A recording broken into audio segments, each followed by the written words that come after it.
I said it in my opening. I mean, I have a virulent intolerance for liars and lying. I mean, I just do. And I think, every kid is brought up in a world where they're told by their parents you shouldn't lie. And we've come to accept that, that politicians are somehow different. And well, we've seen how that's been taken to the absolute endpoint in the current regime.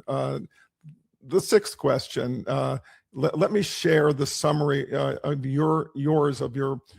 the problem, which comes from your conclusion, which you describe as a quote unquote toxic stew.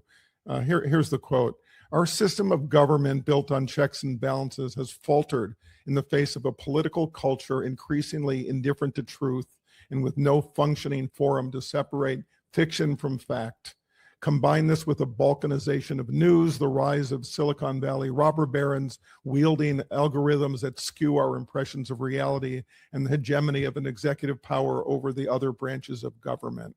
So my question, will it take the exit of Trump and a genuinely ethical and honest president to begin to overcome the crisis? And given the systemic scale of the problem, are you optimistic that it can be fixed in our lifetimes? So am I optimistic that it can be fixed in our lifetimes? I don't know the answer to that.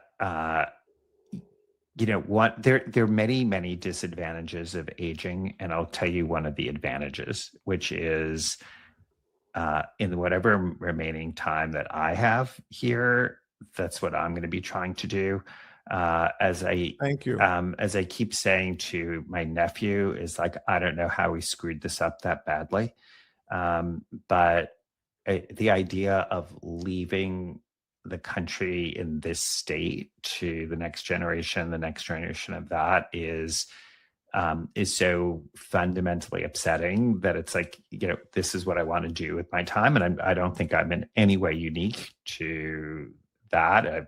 I'm fortunate to have an ability. I teach.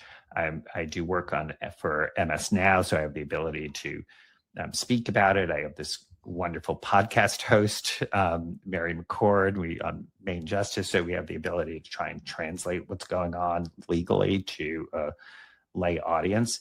And I think that it is going to take everyone to have a concerted effort. I mean, there isn't going to be I don't think people are going to be able to rest on their laurels. And if there's one thing I would want people to take from this book, even if you think this isn't the solution, it's to be thinking about the fact that when we get past this Trump presidency, is not to be thinking, oh, it's behind us. We've now seen that movie. We have seen the Biden administration, and I'm not here to criticize the Biden administration. It's that you cannot put your head in the sand and think that this is going to self-repair. We're at the 250th anniversary of this country, and people have to be thinking about bold, important reforms, because the checks and balances that the framers put in place, we can see how they do not work. And that's, again, not faulting them. It's like we can see at this period, 250 years later, where there are fissures and where somebody like a Donald Trump, which is going to happen again and again, even if it's not somebody who doesn't have the exact same, whatever it is, magic sauce or however you want to describe it.